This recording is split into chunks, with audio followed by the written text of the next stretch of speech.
So if you've got your unique selling proposition in your head, or maybe you want to go to your website and look at what you've got written about your unique selling proposition, a quick reminder is, one, it has to be unique to you, obviously.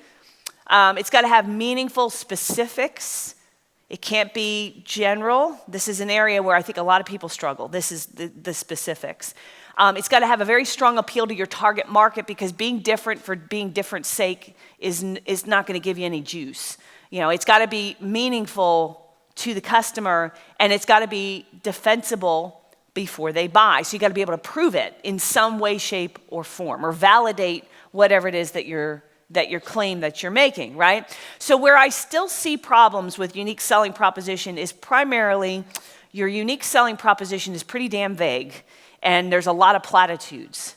And I know that's probably, for some of you, it's more of a copywriting problem than it is the stuff problem. Like, in other words, like many of you that I reviewed, many of you are doing really well in understanding unique selling proposition, in making it a real thing in your business. Like, a lot of you have made tremendous progress, and for that, I applaud you. It's just you're still having a little trouble, like, communicating the specifics of it, okay?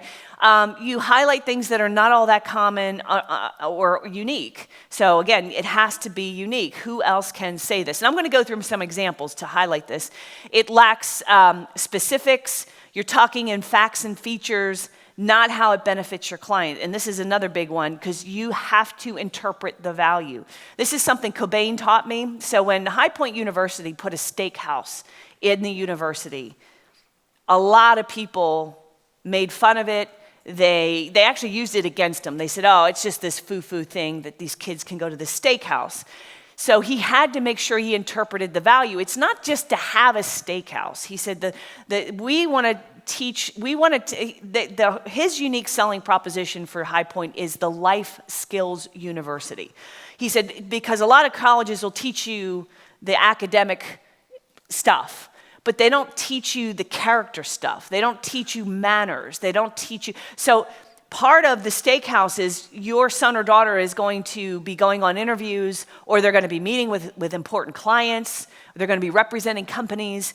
And you do not, they might go to a lunch with them or a dinner, and you don't want your son or daughter stabbing the steak and sawing it like this, right? Because now if in that interview or with that customer, they come across as being very ill-mannered and ignorant and immature. And he said, we want to develop your child holistically, so when they come to the restaurant, they have to make reservations, and they have to dress appropriately.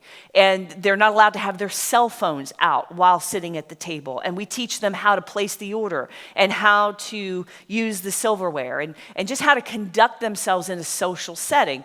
So if he just advertised, we have a steakhouse that your son or daughter can come to once a week for free, that's not interpreting the value. So a lot of you have something that you're doing, but you need to make sure you can articulate the value and connect the bridge of, here's why you want this. Because until you interpret the value, it can be seen as silly or frivolous or misinterpreted or something. It could actually be a negative, all right? So make sure you really got to connect the dots.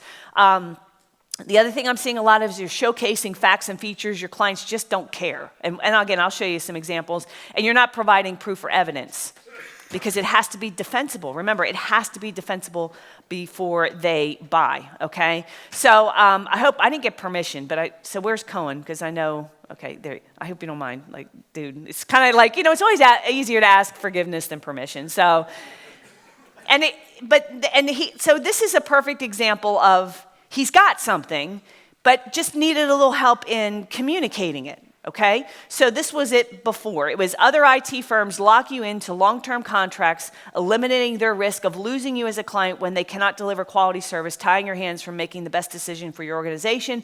We do not require long-term contracts because we believe we need to earn your business every day. This focuses our team to provide superior service to our clients, making your best interests our priority.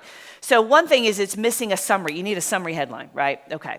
The first sentence is a little bit clumsy to read and understand. Here's another tip. When you write any kind of marketing copy, take 2 copies of it, and you hold a copy and you give it to somebody else and say, read this, and watch them read it. If any place that they stumble in reading it, make a highlighter note, because they're not reading well, okay? And I actually learned that as a copywriting tip like years ago.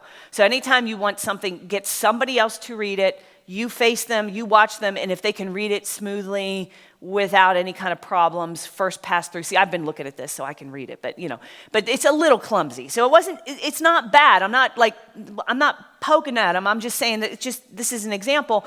And the last sentence is I would hope so, because it says, making your best interests our priority. And again, I get it, and I understand it, but it's still a platitude because everybody says it. Right?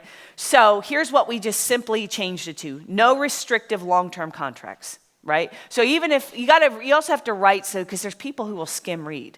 So you got to summarize it really quick and concise. We keep our clients by providing excellent service, not by locking them into long-term contracts with fees and penalties for canceling. This keeps us focused on earning your business every day. Like, so much more concise, all right?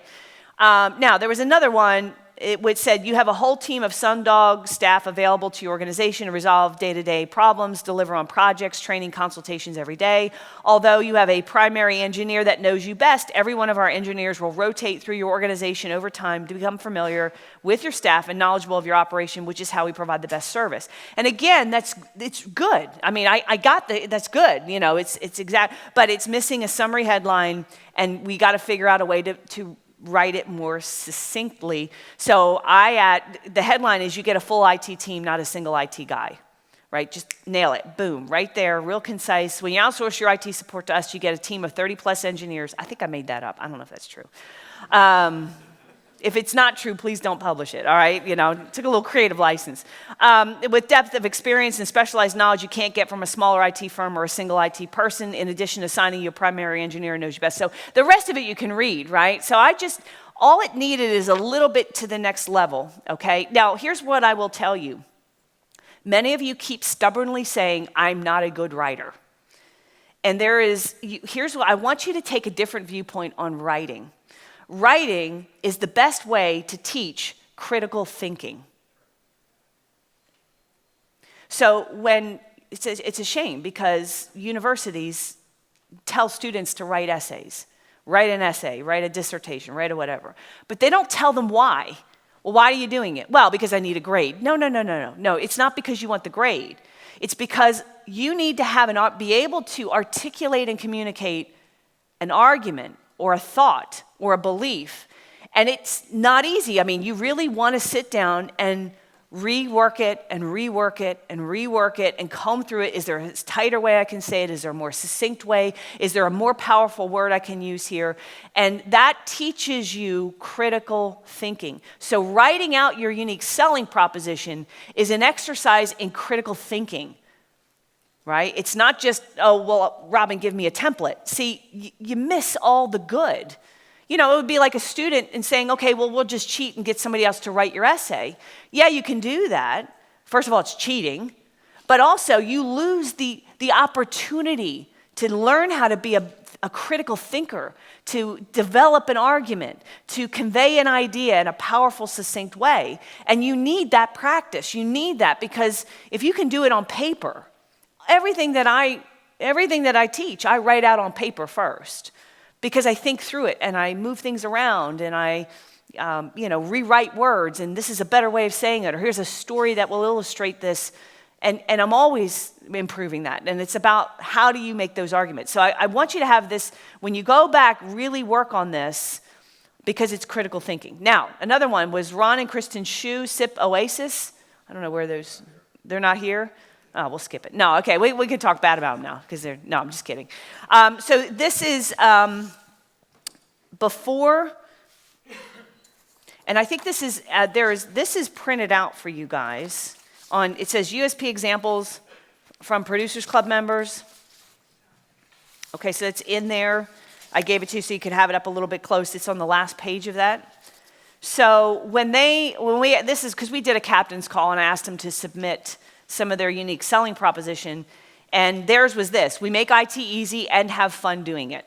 Easy accountability, no finger pointing, easy support and strategy, help desk to CIO, easy billing, one flat rate, easy contract, no contract. So It's good. It's actually not bad. It's not horrible, but it's still a little bit too vague. And the one thing that really is, nobody cares if you're having fun, okay?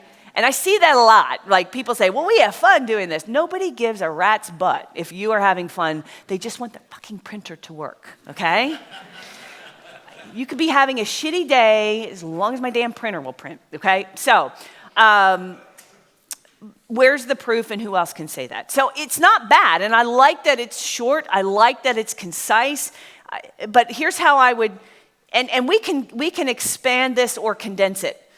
Right? In other words, like I expanded it, but he could just take these headlines and make it like a shorter, like on the top of a website kind of thing, right? You know what I mean? But I do think you want to write it out a bit. So what I changed it to was finally an easy, no hassle, no pressure, non-confusing way to get IT support for your small business. Okay, now they're not in a niche. They're all butcher, baker, candlestick maker, mom, pop. And it starts out after a decade of delivering IT services to small businesses, we've learned a thing or two about what executives like and what they hate when outsourcing support. Our clients just want their IT systems to work, plain and simple, easy. That's why we offer our 4-point easy IT guarantee. And I like that there's a theme, because they came up with the theme. I didn't come up with the theme. Easy support with one call, guaranteed. Easy billing and IT budgeting, guaranteed. Easy contracts and terms, no long-term restrictive contracts, guaranteed. We take care of that support, guaranteed. And I'll let you go back and read the underlying, but you can see that this is now communicating in a way that customers care about, because again, you have to make it relevant to them, all right?